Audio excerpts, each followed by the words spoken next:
میشه. خوشبختی پول دیگه تو این دوره زمانه فقط تنها چیزی که میتونه یه نفر رو خوشبخت بکنه و طرف همه چی تمام باشه تقریبا میشه گفت پول.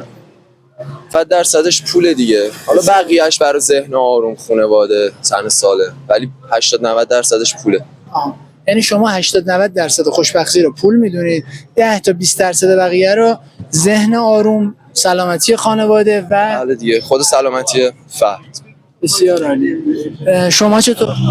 منم واقعیتش آدم خوشبخت که الان بخوام بگم رفیقم مثلا یه آدم خوشبخت بودن که پول زیادی داره، ولی در کل حالا خارج از شوخی پول شاید بگم بیشترین چیزی که آدم میتونه خوشبخت باشه پوله.